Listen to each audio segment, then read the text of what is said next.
It is a pleasure to be here, and it's a pleasure to be in the company of someone like Dr. Denis, who can look at such devastation and step in and take action and be moved. It's beautiful to hear.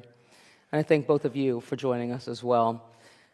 Over the course of this week, we've been inspired by kintsugi, which is the Japanese art of beauty in repair.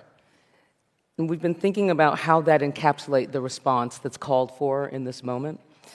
As we bring this 2025 forum nearing a close, I'd love for you to reflect on the themes of the past few days. What's resonated with you the most, and what will you be taking forward from here? Either one.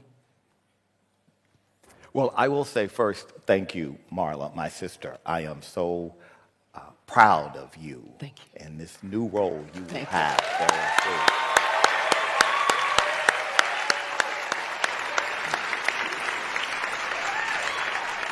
And to Don and to Sally before, and of course to Jeff, because the fact that he has taken his wealth and directed it to this mission is quite laudable and important.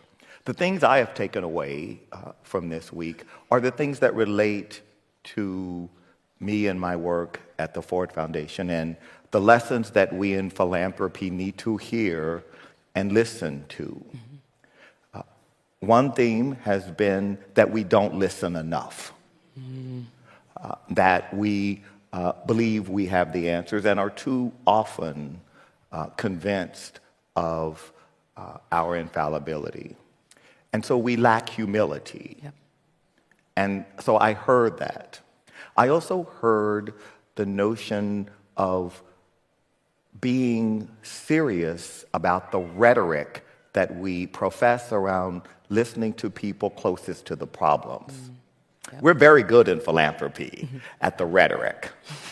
It's really hard to execute on that rhetoric and to be authentic when we say we really do need to listen, because that is where the solutions often are. Yep. And finally, I heard a lot about the need on the part of our partners and communities to be treated with trust and respect. One of the things that we've had to do at the Ford Foundation is reflect on the gap between that, and that is what in part has led us to change some of our behaviors, not enough of them, but certainly indicators of trust, like providing unrestricted multi-year support to organizations. Absolutely. Because, not because I want to clap, but because we in our sector have project funded to death certain organizations and sectors. And so we need, and what I've heard and what I hope those in philanthropy have heard are those messages and those themes, and how we implement that is the work that we must do. Fabulous. Thank you. Mark?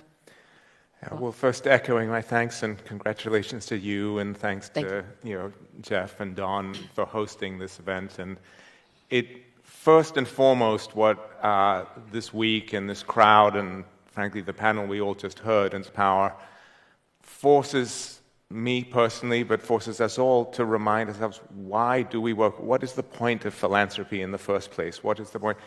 It's about human impact, human beings, the stories of the women we just